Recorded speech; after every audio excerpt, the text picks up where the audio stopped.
Click ಆಗಿದೆ. ಈಗ Bharat electric ಕಾರುಗಳನ್ನ 100 ದೇಶಗಳಿಗೆ ರಫ್ತು ಮಾಡಲಿದೆ.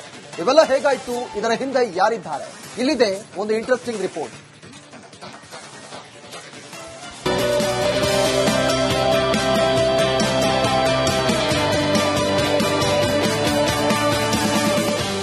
ಬಲಿಷ್ಠ ರಾಷ್ಟ್ರಗಳ ಸಮರ, ವಿಶ್ವದ ದೊಡ್ಡಣ್ಣನ ಕುತಂತ್ರದ ನಡುವೆ ಭಾರತ ಇಂದು ಹೊಸ ಯುಗಕ್ಕೆ ಕಾಲಿಟ್ಟಿದೆ. ಎಲೆಕ್ಟ್ರಿಕ್ ಉತ್ಪಾದನೆಗಳ ತಯಾರಿಕೆಯಲ್ಲಿ ಐತಿಹಾಸಿಕ ಹೆಜ್ಜೆಯನ್ನಿಟ್ಟಿದೆ. ಮೇಕ್ ಇನ್ ಇಂಡಿಯಾದ ಮೂಲಕ ಅಮೆರಿಕ ಚೀನಾಗೆ ಟಕ್ಕರ್ ಕೊಟ್ಟಿದೆ. ಮೇಕ್ ಇನ್ ಇಂಡಿಯಾ ಅಭಿಯಾನಕ್ಕೆ ಗರಿ. 100 ದೇಶಗಳಿಗೆ ರಫ್ತಾಗಲಿದೆ ಭಾರತದ ಎಲೆಕ್ಟ್ರಿಕ್ ಕಾರ್. ದೂರದೃಷ್ಟಿಯ ನಾಯಕ ಪ್ರಧಾನಿ ನರೇಂದ್ರ ಮೋದಿ ಗುಜರಾತ್ನ ಅನ್ಸಲ್ಪುರದ ಮಾರುತಿ ಸುಜುಕಿ ಫ್ಲಾಟ್ನಲ್ಲಿ ದೇಶದ ಮೊದಲ battery electric SUV E ವಿಟಾರವನ್ನ ಉದ್ಘಾಟಿಸಿದ್ದಾರೆ.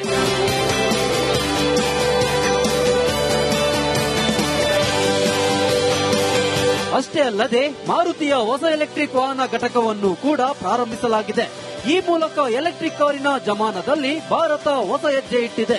Maruti Suzuki ಕಂಪನಿಯಿಂದ ತಯಾರಿಸಲ್ಪಟ್ಟಿರುವ ಮೊದಲ ಬ್ಯಾಟರಿ ಎಲೆಕ್ಟ್ರಿಕ್ ಕಾರು ಈ ವಿಟಾರದ ಜಾಗತಿಕ ರಫ್ತಿಗಾಗಿ ಪ್ರಧಾನಿ ಮೋದಿ ಚಾಲನೆ ನೀಡಿದ್ದಾರೆ. ಮಾರುತಿ ಸುಜುಕಿಯ ಬ್ಯಾಟರಿ ಎಲೆಕ್ಟ್ರಿಕ್ ಎಸ್ಯುವಿ ಈ ವಿಟಾರ ಕಾರು ಕೇವಲ ಭಾರತೀಯ ಮಾರುಕಟ್ಟೆಗೆ ಮಾತ್ರವಲ್ಲ, ಜಪಾನ್, ಯುರೋಪ್ ಸೇರಿದಂತೆ 100ಕ್ಕೂ ಹೆಚ್ಚು ದೇಶಗಳಿಗೆ ರಫ್ತಾಗಲಿದೆ.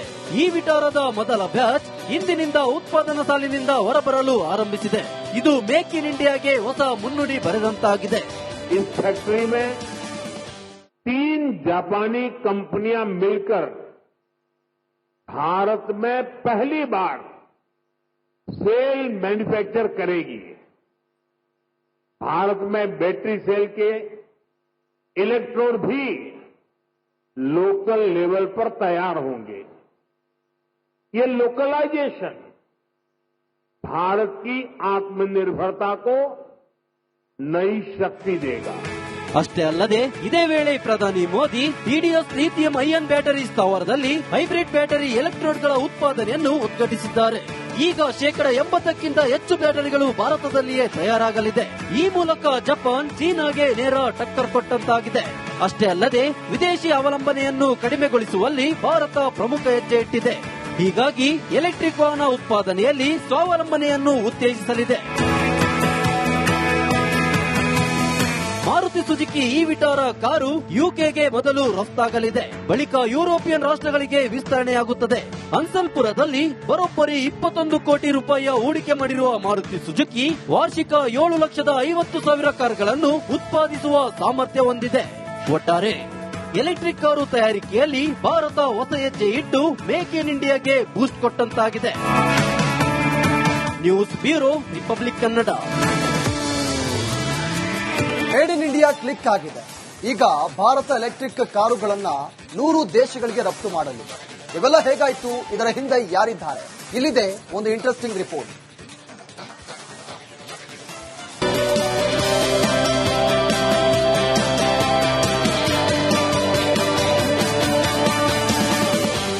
ಬಲಿಷ್ಠ ರಾಷ್ಟ್ರಗಳ ಸಮರ, ವಿಶ್ವದ ದೊಡ್ಡಣ್ಣನ ಕುತಂತ್ರದ ನಡುವೆ ಭಾರತ ಇಂದು ಹೊಸ ಯುಗಕ್ಕೆ ಕಾಲಿಟ್ಟಿದೆ. ಎಲೆಕ್ಟ್ರಿಕ್ ಉತ್ಪಾದನೆಗಳ ತಯಾರಿಕೆಯಲ್ಲಿ ಐತಿಹಾಸಿಕ ಹೆಜ್ಜೆಯನ್ನಿಟ್ಟಿದೆ. ಮೇಕ್ ಇನ್ ಇಂಡಿಯಾದ ಮೂಲಕ ಅಮೆರಿಕ ಚೀನಾಗೆ ಟಕ್ಕರ್ ಕೊಟ್ಟಿದೆ. ಮೇಕ್ ಇನ್ ಇಂಡಿಯಾ ಅಭಿಯಾನಕ್ಕೆ ಗರಿ. 100 ದೇಶಗಳಿಗೆ ರಫ್ತಾಗಲಿದೆ ಭಾರತದ ಎಲೆಕ್ಟ್ರಿಕ್ ಕಾರ್. ದೂರದೃಷ್ಟಿಯ ನಾಯಕ ಪ್ರಧಾನಿ ನರೇಂದ್ರ ಮೋದಿ ಗುಜರಾತ್ನ ಅನ್ಸಲ್ಪುರದ ಮಾರುತಿ ಸುಜುಕಿ ಫ್ಲಾಟ್ನಲ್ಲಿ ದೇಶದ ಮೊದಲ ಬ್ಯಾಟರಿ ಎಲೆಕ್ಟ್ರಿಕ್ ಎಸ್ಯುವಿ ಇ ವಿಟಾರವನ್ನ ಉದ್ಘಾಟಿಸಿದ್ದಾರೆ.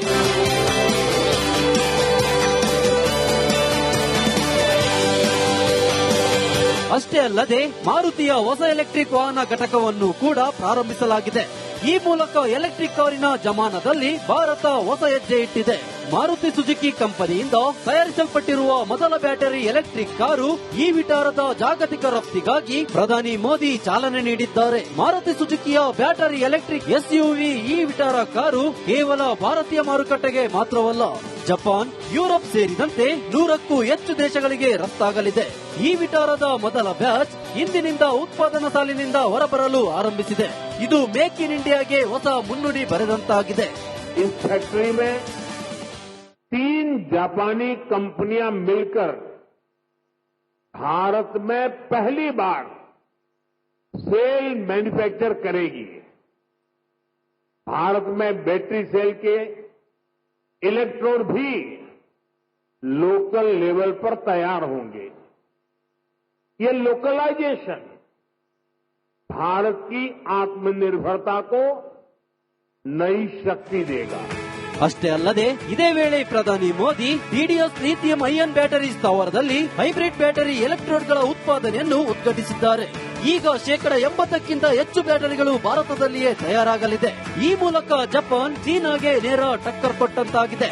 ಅಷ್ಟೇ ಅಲ್ಲದೆ ವಿದೇಶಿ ಅವಲಂಬನೆಯನ್ನು ಕಡಿಮೆಗೊಳಿಸುವಲ್ಲಿ ಭಾರತ ಪ್ರಮುಖ ಹೆಜ್ಜೆ ಇಟ್ಟಿದೆ. ಹೀಗಾಗಿ ಎಲೆಕ್ಟ್ರಿಕ್ ವಾಹನ ಉತ್ಪಾದನೆಯಲ್ಲಿ ಸ್ವಾವಲಂಬನೆಯನ್ನು ಉತ್ತೇಜಿಸಲಿದೆ. ಮಾರುತಿ ಸುಜುಕಿ ಈ ವಿಟಾರ ಕಾರು ಯುಕೆಗೆ ಮೊದಲು ರಫ್ತಾಗಲಿದೆ. ಬಳಿಕ ಯುರೋಪಿಯನ್ ರಾಷ್ಟ್ರಗಳಿಗೆ ವಿಸ್ತರಣೆಯಾಗುತ್ತದೆ. ಅನ್ಸಲ್ಪುರದಲ್ಲಿ ಬರೋಬ್ಬರಿ 21 ಕೋಟಿ ರೂಪಾಯಿಯ ಹೂಡಿಕೆ ಮಾಡಿರುವ ಮಾರುತಿ ಸುಜುಕಿ ವಾರ್ಷಿಕ 7,50,000 ಕಾರುಗಳನ್ನು ಉತ್ಪಾದಿಸುವ ಸಾಮರ್ಥ್ಯ ಹೊಂದಿದೆ. ಒಟ್ಟಾರೆ ಎಲೆಕ್ಟ್ರಿಕ್ ಕಾರು ತಯಾರಿಕೆಯಲ್ಲಿ ಭಾರತ ಹೊಸ ಹೆಜ್ಜೆ ಇಟ್ಟು ಮೇಕ್ ಇನ್ ಇಂಡಿಯಾಗೆ ಬೂಸ್ಟ್ ಕೊಟ್ಟಂತಾಗಿದೆ. News bureau, Republic Kannada. Made in India click ಆಗಿದೆ. ಈಗ ಭಾರತ ಎಲೆಕ್ಟ್ರಿಕ್ ಕಾರುಗಳನ್ನ 100 ದೇಶಗಳಿಗೆ ರಫ್ತು ಮಾಡಲಿದೆ.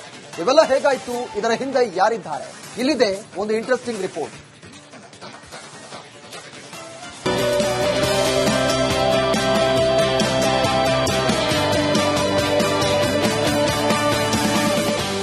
ಬಲಿಷ್ಠ ರಾಷ್ಟ್ರಗಳ ಸಮರ, ವಿಶ್ವದ ದೊಡ್ಡಣ್ಣನ ಕುತಂತ್ರದ ನಡುವೆ ಭಾರತ ಇಂದು ಹೊಸ ಯುಗಕ್ಕೆ ಕಾಲಿಟ್ಟಿದೆ. ಎಲೆಕ್ಟ್ರಿಕ್ ಉತ್ಪಾದನೆಗಳ ತಯಾರಿಕೆಯಲ್ಲಿ ಐತಿಹಾಸಿಕ ಹೆಜ್ಜೆಯನ್ನಿಟ್ಟಿದೆ. ಮೇಕ್ ಇನ್ ಇಂಡಿಯಾದ ಮೂಲಕ ಅಮೆರಿಕ ಚೀನಾಗೆ ಟಕ್ಕರ್ ಕೊಟ್ಟಿದೆ. ಮೇಕ್ ಇನ್ ಇಂಡಿಯಾ ಅಭಿಯಾನಕ್ಕೆ ಗರಿ. 100 ದೇಶಗಳಿಗೆ ರಫ್ತಾಗಲಿದೆ ಭಾರತದ ಎಲೆಕ್ಟ್ರಿಕ್ ಕಾರ್. ದೂರದೃಷ್ಟಿಯ ನಾಯಕ ಪ್ರಧಾನಿ ನರೇಂದ್ರ ಮೋದಿ ಗುಜರಾತ್ನ ಅನ್ಸಲ್ಪುರದ ಮಾರುತಿ ಸುಜುಕಿ ಫ್ಲಾಟ್ನಲ್ಲಿ ದೇಶದ ಮೊದಲ ಬ್ಯಾಟರಿ ಎಲೆಕ್ಟ್ರಿಕ್ ಎಸ್ಯುವಿ ಈ ವಿಟಾರವನ್ನ ಉದ್ಘಾಟಿಸಿದ್ದಾರೆ.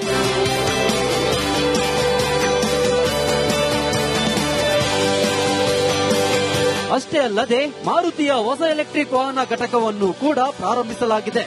ಈ ಮೂಲಕ ಎಲೆಕ್ಟ್ರಿಕ್ ಕಾರಿನ ಜಮಾನದಲ್ಲಿ ಭಾರತ ಹೊಸ ಹೆಜ್ಜೆ ಇಟ್ಟಿದೆ.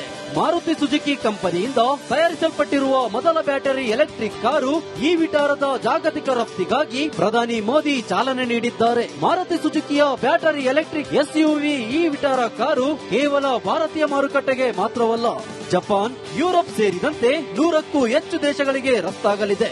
ಈ ವಿಟಾರದ ಮೊದಲ ಬ್ಯಾಚ್ ಇಂದಿನಿಂದ ಉತ್ಪಾದನಾ ಸಾಲಿನಿಂದ ಹೊರಬರಲು ಆರಂಭಿಸಿದೆ. ಇದು ಮೇಕ್ ಇನ್ ಇಂಡಿಯಾಗೆ ಹೊಸ ಮುನ್ನುಡಿ ಬರೆದಂತಾಗಿದೆ. इस फैक्ट्री में 3 जापानी कंपनियां मिलकर भारत में पहली बार सेल मैन्युफैक्चर करेगी। भारत में बैटरी सेल के इलेक्ट्रोड भी लोकल लेवल पर तैयार होंगे। ये लोकलाइजेशन भारत की आत्मनिर्भरता को नई शक्ति देगा।